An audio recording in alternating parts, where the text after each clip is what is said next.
ఈ యూరియా వాడకం గవర్నమెంట్ తగ్గించాలని కాదు, రైతు కంట్రోల్ చేస్తేనే యూరియా తగ్గుతుంది.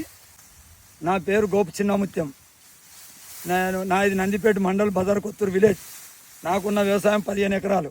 అందులో వరి పొలం ఎక్కువ పండిస్తాను.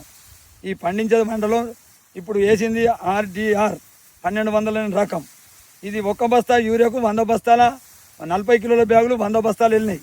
నేను ప్రతి సంవత్సరం వర్షాకాలం 5204 బీపీడీ వేస్తా. బీపీడీ రకానికి కూడా నేను 2 బస్తాల యూరియా 2 బస్తాల బారాబత్తి సోలనే వాడతా. నాకు ఇంతవరకు దోమపోటు కొంచెం అక్కడక్కడ కనపడ్డప్పుడు స్ప్రే చేస్తే మళ్ళీ దోమపోటు అనేది రాదు. ఈ యూరియా వాడకం గవర్నమెంట్ తగ్గించాలని కాదు, రైతు కంట్రోల్ చేస్తేనే యూరియా తగ్గుతుంది. ఒకవేళ రైతే కరెక్ట్గా ఉంటే ఇప్పుడు ఈ 100 బస్తాల అడ్లు వెళ్ళిన దానికి నేను 1 బస్తా యూరియా వాడినా. అదే ఇది 4 బస్తాలు పోతే పొలం నాకు అడ్లు కూడా వెళ్ళిపోతుండే. బీపీలో కూడా నాకు రోగం రాకపోవడం కారణం యూరియా 2 బస్తాలే వాడతా, అంతకుమించి యూరియా వాడా.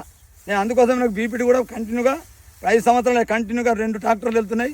మినిమం 28 క్వింటాల నుండి 30 క్వింటాల బీపీటీ పండిస్తున్నా ఒక ఎకరాకు కంటిన్యూగా. ఇప్పుడు 5 సంవత్సరాలే. దీనికి భూసారం పెంచడానికి గడ్డికి అగ్గి పెట్టాను, బురదలో దమ్ము చేసేస్తా గడ్డిని. మళ్ళీ జీలుగు 45 రోజుల జీలుగు వేస్తా, బురదలో దమ్ము చేసి నాటుతా. భూసారం పెరిగి భూమిలో భూసారం పెరిగితేనే మనకి ఇవన్నీ కష్టాలు తప్పుతాయి. దీని ద్వారానే నాకు ఇప్పుడు ఈ దిగుబడి కనపడుతుంది. ఇప్పుడు ఈ కారణం కావాలంటే ఈ వరి పొలమే సాక్ష్యం.